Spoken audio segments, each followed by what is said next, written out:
Hi everyone, it's wet, it's cool, it's definitely heading into autumn and winter. And with that in mind, I'm going to show you what I do to protect palms and other exotic plants in my garden. Now firstly I should say that my garden is in Lancashire, in the northwest of England. And what I need to protect and what I don't need to protect here will vary for other locations, obviously. I think it's fairly typical of a English location, possibly a little bit on the colder side. That might surprise some people because people probably think Lancashire is very cold. And it is, but we're in the west, so we don't see the extreme temperatures that people see inland. And obviously there's places further north as well. So down here, the bamboos, nothing. This Bra Amata, that is in a pot there on top of a manhole cover. That's going to be placed inside the greenhouse with a heat cable around it. I'll go into that in a bit more detail very shortly. Very soon, I should say. Then all the palm trees here are Trachycarpus fortunei or waggies, so they don't need any protection at all in this location. And in fact, nothing along this border requires any protection. I don't give it any protection, and it's none the worse the following spring. Obviously, things like the ricinus here will die. Maybe one or two other things will die over winter. But in terms of the big structural plants, nothing gets protected. In the raised bed, another Trachycarpus, Wallamai pine, Musabaju, cordylines, other things maybe. Nothing gets protected here either. I have tried to protect the Musabaju before with sort of a cage around filled with barley straw. But it didn't seem to make a difference. It died down to the ground anyway. I've only tried it once, so I maybe should give it another go. But this is what it comes back like every year anyway. I was thrilled this week to actually hit 1,000 subscribers. That's been a long-term goal of mine, and I've achieved it now. So really pleased with that, and sort of motivated again to do more videos. I really want to do some more garden centre tours, some interesting things in the garden centres this time of year, some bargains to be had as well. So watch out for that. And if you're not already subscribing, please do consider. And yeah, on with the video. Anything in a pot gets moved either next to the house. So the other side of this wall here is a radiator, a vertical radiator, and this pot will move next to the wall, as will this one. These are Chamaerops humilis volcano. The Fatsia will do the same. I'll put them next to each other there. And that's it really. I don't really have much more in pots. I've just bought this Butia odorata, which will definitely go into the greenhouse this winter. They're very sensitive, and that's how I lost my last one, to the pots freezing. If the pot freezes, unfortunately, it's game over. So what I'm going to do today is show you how I protect the contents of the greenhouse. Everything in here will stay in here. There's some sort of quite tender stuff. These are Phoenix robalemi seedlings. May or may not be saying that correctly. Got colocasia of pink china there. This is the only thing I'll probably take inside. This is a foxtail palm seedling, which is pretty tender, so that will come inside before we reach freezing. Then lots of cordylines. This section here is completely Washingtonia robusta, and we've got some Canary Island date palms down there, some Jubeias over there, and a few odds and sods over here. Oh, there's some onset Morellii there as well. They will they will go to my parents' house where they have a basement, which seems to work quite well for storing red bananas. So here is a heat cable. It's 5 meters long. The heated part of it is 5 meters long. It is, from memory, 5 amps per meter. And behind these Washingtonian Robustas is a power socket. So I plug it in there and I basically weave it in and out of the pots and all the plants, going all the way around, and I'll probably go most of the way around this greenhouse with this cable. I then also have another 3 meter and a cable which also is 5 watts per meter, and that will I'll probably go straight down with that and go along this section here, but most of the greenhouse I'll do with this. Okay, so find the end, head through the forest of Washingtonia and plug it in. I'll switch it on to make sure I can feel it getting warm, make sure it's working. I'd hate to do all of this to find it's not working.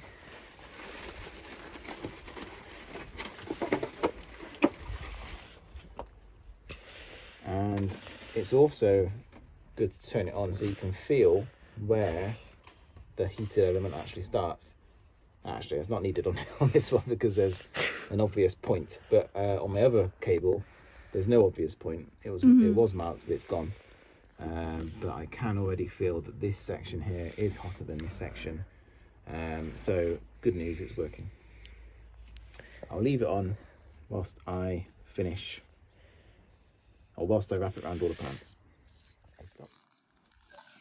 So starting with this bit, this is the first bit that I want to make contact with a plant or a pot. I'll start here. Cameraman, can you look over here? And I've actually put it inside a pot there. Okay.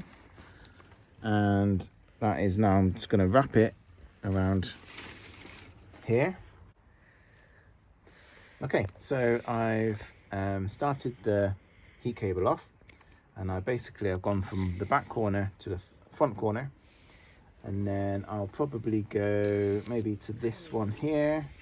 I'll go around the base of the plant, then I'll feed the cable back.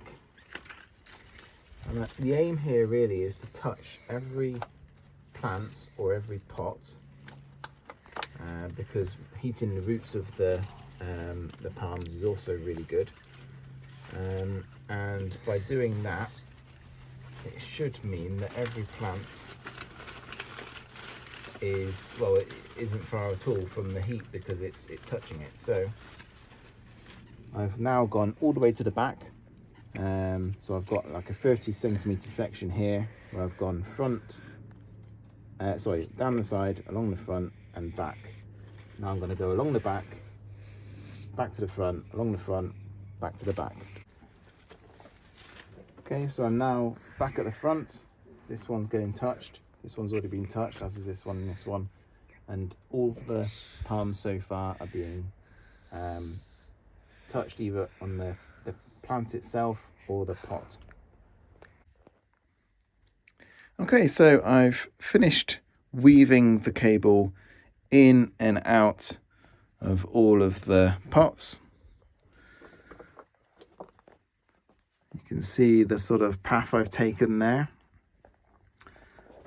And I've managed to go all the way around. The cordylines don't really need much protection, so I've just gone through the middle of the pots. But yeah, there we are. Between all the pots, so I'm touching all of them. And then I've gone around the back. Some of these plants don't need any protection, so I've given them a bit of a wide berth. For example, these agaves I think are fine. The cable's getting pretty close to them in a way, so they should be okay. and I managed to get all the way around here, and I've gone down to the Musabaju. There's a couple of Musabaju down there, and this cord line here is where I ran out of cable. So I've basically, I mean, the cord lines don't really need protection anyway, neither do the Jabea. So what I will do when I get the next cable, which is currently being used in my propagator, I'll just go down here and do the canary line date palms, and I'll get as far as I get, but I'm not particularly bothered about these plants here. I will also, as I mentioned, bring the Braha Amata in to the greenhouse, as well as the Butia over there.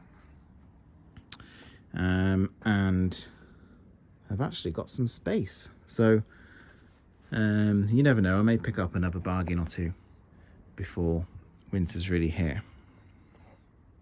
So the question, of course, is when do I switch this on? And what I will do before I forget is switch it off, because it's not needed yet. And I don't know the accurate figures, but I feel like this heat cable, obviously it gives heat locally around the places that need it, so effectively the trunks and the root zones, and I think overall for the whole greenhouse it probably heats it by a couple of degrees. It's not much. So as you've seen in here, there's not a lot that's really tender. Probably the most tender are maybe the Phoenix Roboleme seedlings, and they're generally fine. Sometimes I have a few that die. For example, this pot didn't fare too well, but I think that's probably watering or lack of watering rather than cold. They seem to be okay as long as they're dry.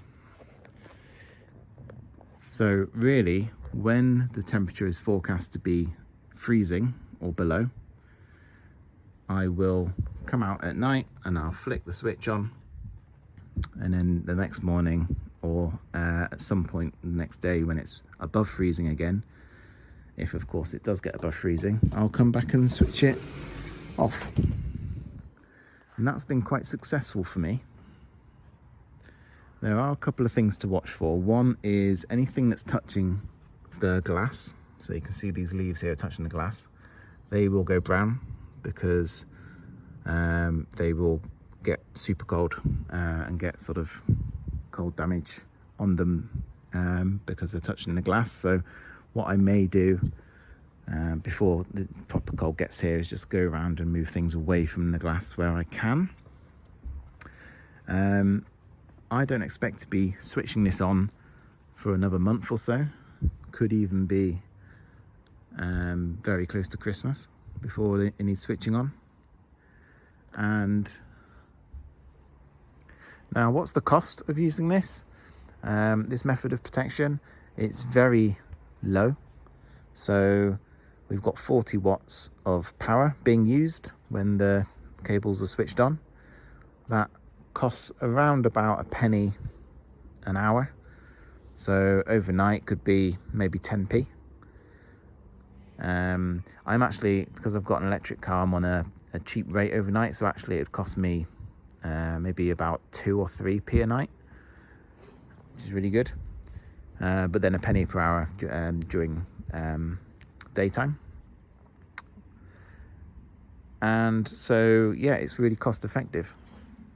The other thing that is worth mentioning, a lot of people bubble wrap their greenhouses. Now I've never done that. 2 reasons. First, I'm quite lazy, so it seems like quite an effort to go to bubble wrap. Quite a cost actually to buying the bubble wrap as well. And yeah, I just don't like the idea of having to do that. As you can see, as I explained already, my winter protection sort of regime is very quick. It's taken me about 10 minutes to wrap that cable around. It'll take me 5 minutes to do the next one. And the second reason, apart from my laziness and sort of tight-fistedness, is that actually this is a seal. No, it's not sealed, but it's it's closed off. And one thing that plants do need is airflow. And there's little bits, like you can see there's a gap in the window there. And the same with the door. The door often has a gap in, can't see it now, but a little bit of wind and it'll open up. And that's good. That's good for the plants because it enables airflow. If I had bubble wrap and it was properly insulated, yeah, it would be warmer in there, but actually there wouldn't be the airflow required and things could start going mouldy, rot could set in, and yeah, it's just not something I really want to do.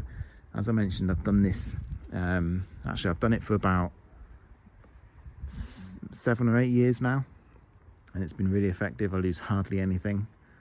So yeah, I'm not going to change my ways.